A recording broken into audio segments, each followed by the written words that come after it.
Live from Washington, D.C., Sekulow Live. Phone lines are open for your questions right now.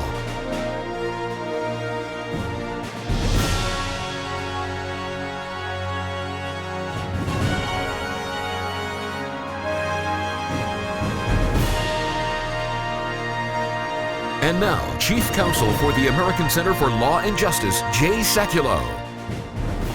Well, folks, we've got terror in Tel Aviv, and this is a horrible situation that has developed where two Palestinian terrorists from Hebron went into a very much a civilian area, a shopping area in Tel Aviv. Tel Aviv, by the way, is a city that has not seen a lot of terror attacks, so this made this an unusual move. Horrific is the way we explain it. I'll tell you what has me concerned, not only the attack itself, which will be responded to by the Israelis, but I will tell you also the idea that the UN Secretary General, who condemned the attack as an act of terror, by the way, but was shocked, he said, that Hamas came out and praised the attackers. And he said that's not the way the Palestinian leadership should react. In my view, that, in fact, was a moral equivalence. You're creating the assumption or the scenario that, in fact, Hamas is a legitimate political power. They are not. They are a terrorist organization. We need to continue that. We are addressing that, by the way, at the UN with Ban Ki-moon through our international offices because we think that was a horrific misstatement, saying that he was shocked at Hamas. Why would you be shocked at Hamas? They're calling for Israel's destruction. This is what we need to be concerned about. Obviously, Hamas on the attack, or at least encouraging this, Hamas praising this, and UN Secretary General Ban Ki-moon said he is shocked that Hamas praises this attack. And again, Jordan, in a sense, this is a way to legitimize Hamas. Like, why would you be shocked? My answer is, really? Shocked? Why in the world would you be shocked? They're calling for Israel's destruction. That's right, and this all comes after a tweet from Ismail Haniyeh from Hamas, the Hamas leader in Gaza, that the tweet had an image of one of the killed attackers, the terrorist, with the quotes, "a hero, a praise for mercy and light for his soul." That's the translation from Arabic. The whole tweet with this violent image praising this terrorist, one of the heroes of the perpetrators of the process. Mercy and light, pray for mercy and light on your good spirit. So there you have it. So that's the Hamas tie-in. Now, skip very quickly here. We're getting this later. Secretary General says he's shocked that leaders of Hamas have chosen to welcome this attack and have chosen to celebrate it. He calls upon Palestinian leadership to live up to their responsibilities. But again, shocked that the leaders of Hamas have chosen to welcome this attack. Why would he be shocked when Hamas is calling for Israel's destruction? Well, that's exactly right. He shouldn't be shocked because in their own charter, they exist for the sole purpose of destroying Israel. So they constantly stir up people to go after Jews. Their whole motivation is to drive Israel into the sea. So if he doesn't get that, he is just totally out of touch with the reality in the region. All right, folks, we're going to get into your reaction on this. We want your calls. If you've got questions for our experts on Israel, this is the time to get them because we've assembled an incredible team here for this broadcast. And by the way, the Secretary General saying he's shocked by Hamas's reaction to this is an attack on Israel. I'll get into more of that after the break. But if you want to sign that petition, aclj.org. Back with more in a moment. There's been another deadly attack in Israel, this time in a crowded shopping area in Tel Aviv. Two Palestinians opened fire, indiscriminately killing and wounding Israelis. Hamas is celebrating the brutal attack. One Hamas leader even called the terrorists heroes. On the heels of our historic presentation in defense of Israel at the United Nations, Palestinian terrorists have again targeted Israeli citizens. At the same time, anti-Israel extremists increased their vicious and discriminatory attacks on college students and Jewish businesses. These are two sides of the same deadly coin, attempts to delegitimize and destroy the state of Israel. At the ACLJ, we're mobilizing our international resources to fight back. We're aggressively working in our Jerusalem office, on Capitol Hill, and at the UN. The Israeli people need to hear from you. Add your name to our petition to defend Israel from anti-Israel attacks. Call now 1-877-989-2255, or you can add your name online, aclj.org.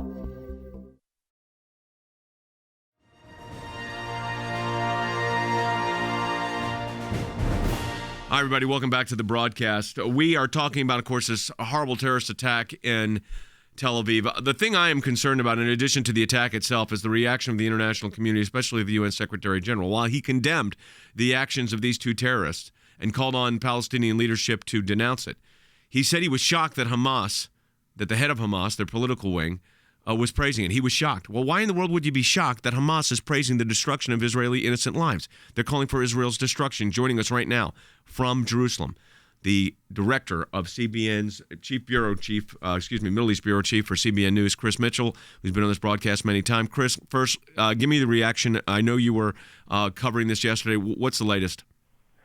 Well, the latest right now is that Israel has shut down some of the passes they have for 83,000 for Ramadan for Muslims to come in from the West Bank into to pray on the Temple Mount. That's been frozen, at least for the time being. Some of the work permits have been canceled, and I think they're looking at other ways they can prevent these kind of terror attacks. But one thing I wanted to mention, Jay, is that many people may not realize that what happens when these terrorists are arrested, they're wounded right now, they're going to go to jail, they're going to start receiving salaries from the Palestinian Authority each and every month. Right now, these two are going to get 1,400 shekels, which is about $400. 2 years, that's going to go up, and that's what's happening. And, I'm sure you're aware of in H.R. 4681, right. The Palestinian Anti-Terrorism Act of 2006 says it prohibits using any such funds to recognize or honor individuals or the families of individuals who commit terrorism. And the U.S., the European Union, they're funding much of the PA right now. Well, I mean, the fact of the matter is, Jordan, this is something Artham Bennett has been following and working on very closely. But, Jordan, quickly here, this points out to the problem. This is taxpayer money going to these terrorist families once they commit an act of terror. Yeah, that's right. Thousands a year. lot of this funding comes from the United States and the Western world, Western European countries. But here in our own country, we fund hundreds of millions of dollars a year to the Palestinian Authority, and then this money goes in part to put up, names for new buildings and centers to praise what they call martyrs, what we know as terrorists who have committed these atrocities. So let me go right back to Chris here. So, Chris, give me the sense. You're in Jerusalem right now. We're going to get a report from our David Benjamin in Tel Aviv shortly. What is your sense? What are you hearing politically within the Knesset, say, or some of your contacts as to Israel's reaction here? Well, Israel's reaction right now, I think a lot of people are looking at the defense minister, the new defense minister, Avigdor Lieberman, who's and what he's going to be doing. Right now, his comments have been measured, and we'll see exactly how he and the security cabinet and Israeli Prime Minister Benjamin Netanyahu will react to it. But to Jordan's point as well, this is a population that has been indoctrinated for years, actually generations, of how killing Jews is a condition for the redemption of humanity. That's a quote from Itamar Marcus that we interviewed earlier today. And so that's why you saw people celebrating at the Damascus Gate, why people were passing out candies in the West Bank, and why you hear the Hamas leader praising these people who committed the terror attack. I want to turn our attention for a moment, Skip Ash, if I can. Skip, of course, Senior Counsel for the ACLJ in charge of our National Security Law Practice Group. Ban Ki-moon expresses outrage, but in the same time he said he's shocked that the leaders of Hamas have chosen to welcome this attack. I wish he would read Hamas's charter, which we document in our book, Rise of ISIS. I mean, they're calling for Israel's destruction. Why is he shocked? Again, I think this is as tacit trying to make them a legitimate political power. I think you're right. This is a sort of a moral equivalency. He cannot imagine that they mean what they say. Remember, we talked to a Holocaust survivor at one time, and he said, when they say they're coming to kill you, you should take them seriously. That's exactly what Hamas has said, and that's exactly what Hamas is trying to do. And I think that Ban Ki-moon is being intentionally ignorant of these things and refuses to recognize the obvious. Yeah, and I think it even goes a step further. I think it's an intentional act to try to legitimize Hamas as a serious political power. And I think that is the fundamental mistake here. By the way, while this is going on, Hamas and Fatah are meeting in Doha. That's going on tomorrow. So this tells you a little bit what's going on. By the way, Chris Mitchell has a brand new book out called ISIS, Iran, and Israel, What You Need to Know About the Current Middle East Crisis and the Coming Middle East War. You need to get it, folks. It's a great book. We'll put a link up on our Facebook page so people can order it off of Amazon. All right, so Chris, let's talk about next action here. Obviously, Tel Aviv, describe Tel Aviv to people because this is not the typical place for a terrorist attack. It's not. It's a kind of a soft target, and right now these perpetrators were able to get through the security net that really has been constructed around the West Bank to try to prevent these kind of attacks. This was a wonderful summer evening. People were having just a enjoying their meal, and then all of a sudden these two men dressed as either Orthodox Jews or businessmen just started shooting. It's kind of the soft target, but this is what the Shin Bet, the Israeli Security Services, the border police trying to do all the time, but it's just hard to catch each and every terrorist that has a mindset like this. It's a very, very serious situation. Let's go ahead and take a phone call. Sandra's calling from Queens, New York. Sandra? Yes, hello. Yep. I was thinking, while I was holding on, I was thinking first, all American citizens that are pro-Israel should demand from Obama not to collect taxes from us to give to the Palestinians. You're absolutely right. It's a travesty. It really is. And secondly, I was thinking we should support Netanyahu to evacuate the West Bank of all these people. This is a threat to his society, to our society. It's going to be very difficult, though. I mean, and Chris will tell you this. You're not going to be able to evacuate. The international outrage on an evacuation of all Palestinians. There were some rumors about this yesterday, Chris, that I guess the new agriculture minister or interior minister said something like this, and ended up was a mistranslation in the Times of Israel. But would you describe the Hebron for people? I think that'd be great. Chris? Well, Hebron's probably one of the hotbeds of terrorism. It's actually in the Bible. That's where the original capital of David was before he moved it to Jerusalem. And yet, over the years, in the last several decades, it's become a hotbed of Islamic terrorism, of Hamas, other Islamic terrorist cells, even some that may be sympathetic to the Islamic State right now. And these two came from a place called Yatta, which is a village very close to Hebron. But this kind of fervent ideology that just inflames these kind of passions is what's percolating right there in Hebron. Skip, let's talk about, there's the legislation already on the books saying you're not supposed to give this terrorist money, to organizations supporting terror. The situation with Hamas is very, very dangerous, not only for Israel's security, but for the stability of the region. It really is. I mean, first of all, Hamas is being supported by Iran. So we had the Shia-Sunni connection, which normally they fight each other. In this case, they support each other. So that's sort of a situation that's unusual. And the Hamas, we need to understand, is from the Muslim Brotherhood, an outgrowth of the Muslim Brotherhood, which also is a very fundamentalist body that seeks to remove all non-Muslims from formerly controlled Muslim territory, which Israel is. So it's very destabilizing, and as Jordan says, this can spin out of control very easily. Well, Chris, let me address that with you because you're on the ground right now in Jerusalem. This is always the concern that these things escalate, or as Skip just said, there'll be additional attacks. What's the sense on the ground right now? Well, the sense right now, there's going to be a heavy security presence tomorrow here in Jerusalem and throughout the country right now. But I think that in Ramadan, to the point of Skip, Ramadan plays into this because Ramadan, the month-long celebration, the fasting of Muslims around the world, is typically a time when terrorism does increase. And I think that speaks to the fact that this is not just a nationalistic response. These are religiously motivated attacks. And to your point, Jay, when you spoke before the UN just a couple of weeks ago, you talked about the BDS movement making that it is trying to eliminate the state of Israel. Right. That's the same goal, not only of Hamas, but Fatah as well, Mahmoud Abbas's political party. Chris Mitchell, our good friend. Thanks, Chris. Be safe and keep us posted. Will do. If you want to sign that petition to defend Israel, you could do that as well at aclj.org.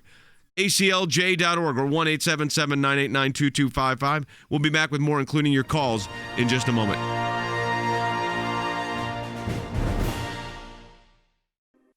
There's been another deadly attack in Israel, this time in a crowded shopping area in Tel Aviv. Two Palestinians opened fire, indiscriminately killing and wounding Israelis. Hamas is celebrating the brutal attack. One Hamas leader even called the terrorists heroes. On the heels of our historic presentation in defense of Israel at the United Nations, Palestinian terrorists have again targeted Israeli citizens. At the same time, anti-Israel extremists increased their vicious and discriminatory attacks on college students and Jewish businesses. These are two sides of the same deadly coin, attempts to delegitimize and destroy the state of Israel. At the ACLJ, we're mobilizing our international resources to fight back. We're aggressively working in our Jerusalem office, on Capitol Hill, and at the UN. The Israeli people need to hear from you. Add your name to our petition to defend Israel from anti-Israel attacks. Call now, 1-877-989-2255, or you can add your name online, aclj.org.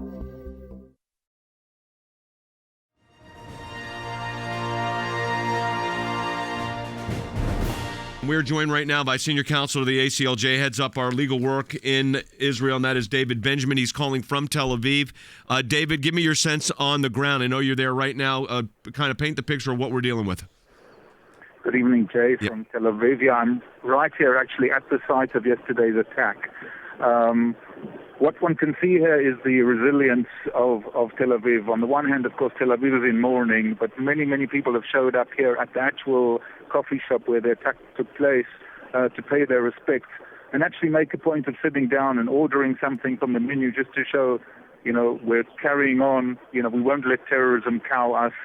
We don't want businesses to suffer, etc. So it's actually a beautiful evening here, a tranquil evening, an air of sadness, obviously, but also a defiance that life is going to go on and nothing is going to stop that. As I mentioned, David Benjamin, Senior Counsel from the ACLJ, you may be hearing some road noise in the background there. He's actually on the site. David, what we found, the thing I'm focusing on legally here is that while the Secretary General of the United Nations condemned the attack, he expressed his shock that leaders of Hamas have chosen to welcome this attack. And I've been saying, why is he shocked that Hamas has welcomed this attack? He should not be shocked. This is the call for the destruction of Israel. Of course, it is troubling that he expresses shock because Hamas has given no reason at all for one to be not shocked at the fact that they're welcoming such an attack. To quote Hamas, what they said is this is just the first of many surprises that are awaiting Israel during the month of Ramadan. Of course, we're in the month of Ramadan, which is known to be particularly susceptible to this kind of attack because of the religious fervor and intensity that takes place during this month. Of course, there should be no surprise, and that's very troubling. But then again, from the United Nations, we shouldn't really be expecting more, because we see almost every week another disgrace from the United Nations, another display of blaming Israel, setting up Israel as being the worst offender in just about every possible category of human rights that you can imagine. Jordan, it was just a week ago that I gave that General Assembly address on the BDS movement, which is, of course, an attempt to delegitimize Israel. I said this earlier, I'll say it again. Ban Ki-moon's statement, while he expresses condemnation, but that he's shocked that Hamas would do this, in a sense, is this other attempt to legitimize Hamas as a political movement, a legitimate political movement, which they are not. Yeah, I mean, this is, again, to express shock is really for these world leaders and someone like Ban Ki-moon's Secretary General of the United Nations to act like they are honestly surprised by the Hamas reaction to this. That, as David said, Hamas not only claiming responsibility for this, not only Ismail Haniyeh, the leader of Hamas in the Gaza Strip, sending out Twitter praise for both of these attackers, but also Hamas saying that there will be more attacks like this, more, quote, surprises for Israel during Ramadan, also making that direct religious tie to these attacks. That's not a coincidence that these attacks are occurring during Ramadan, a religious idea. And remember, when you get to that international community, they always try and separate, this is about politics and the conflict between the Palestinians and Israelis, and it has nothing to do with religion. Yet these leaders seize, of course, on religion immediately by utilizing the month of Ramadan to carry out these attacks. For those that are watching on Facebook, we're going to put up and Periscope, or watching on aclj.org, and we're going to put a picture up of David Benjamin actually at the coffee shop that was the site of the attack. So there you have it. David, give me this sense here on a situation like this. The resilience of the Israelis, I've always been impressed with, as you know, and I appreciate. But the fact is, this attempt to legitimize Hamas as a political movement, we've talked about that. But what is the response here? What do you think legally and militarily is the response on something like this? Well, of course, often there's a race to claim responsibility for these kinds of attacks, and not necessarily those who claim responsibility actually perpetrated them. I know, as strange as that may sound, there's kind of a competition, and the security forces, as I understand it, are at the moment busy trying to establish who exactly is behind these attacks. Of course, Hamas would certainly be a prime suspect.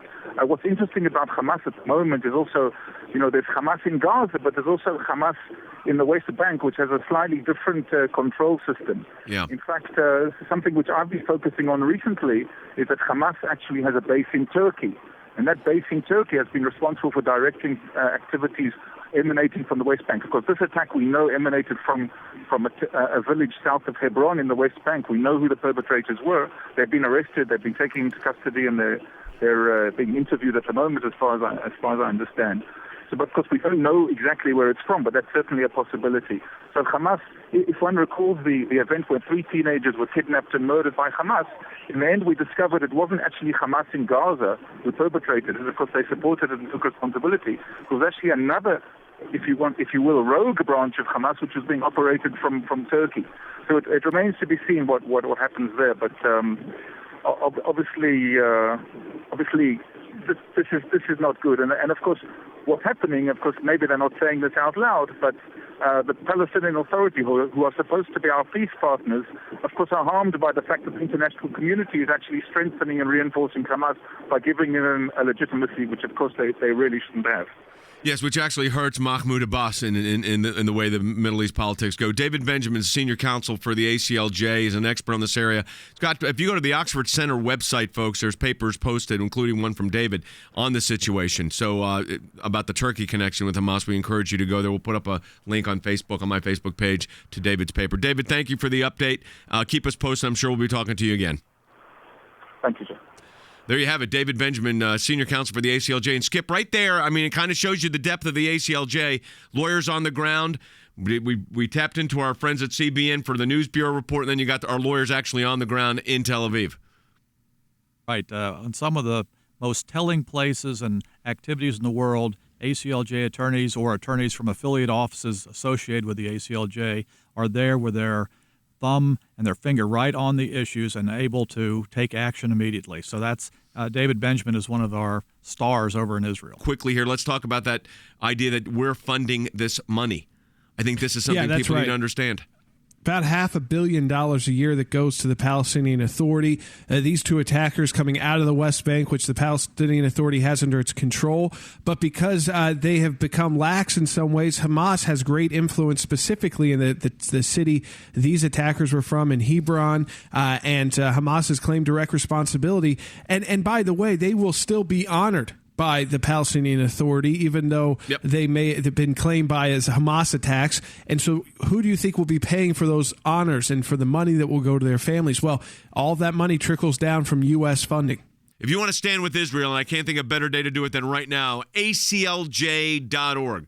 That's ACLJ.org or 1-877-989-2255. ACLJ.org or 877-989-2255. As we close this broadcast out, I want to play for you the J. Sekulow Band song, Hope of Jerusalem.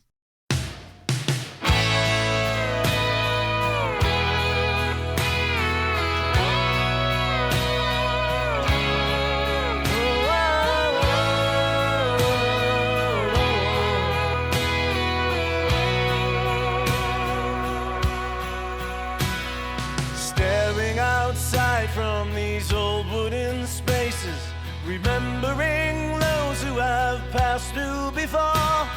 Scent of the primrose, the symbol of courage. My sentiment hungers to understand more.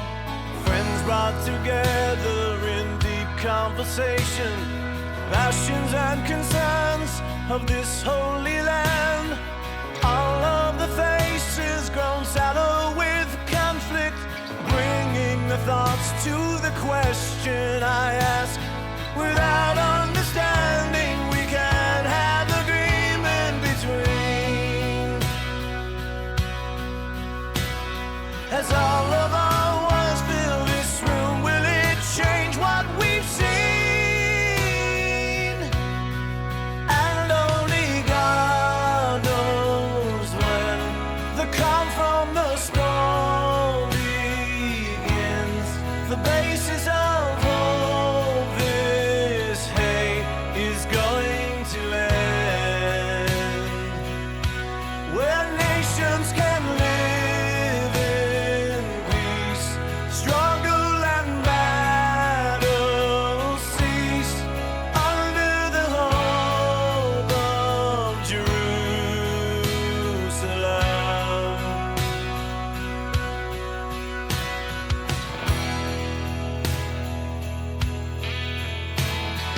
Is this a day we can start a new chapter, sharing the blame for the sins of the past, having the vision to change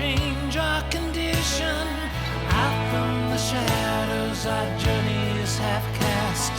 Think of the time when our children's children will never be touched by the sting of the grave. There is no comfort in acting with courage, but nothing is too difficult for the brave. Although we come from an anguished and grieving land, the prayer of our heart is the peace that can only come from God's hand. And only God knows when the calm from the storm begins. The basis of hope, this hate is going to end. Where nations can live in peace, struggle and battle cease under the hope of Jerusalem.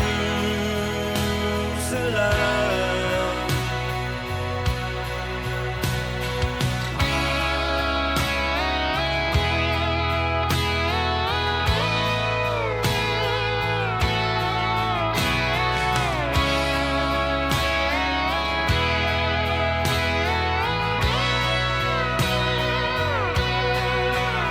only God knows when the calm from the storm begins. The basis of hope, this hate is going to end.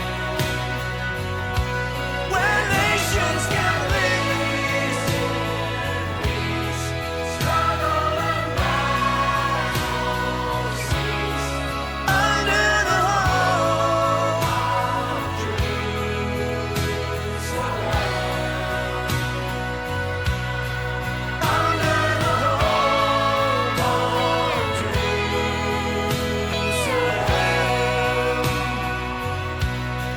Under the hope of Jerusalem.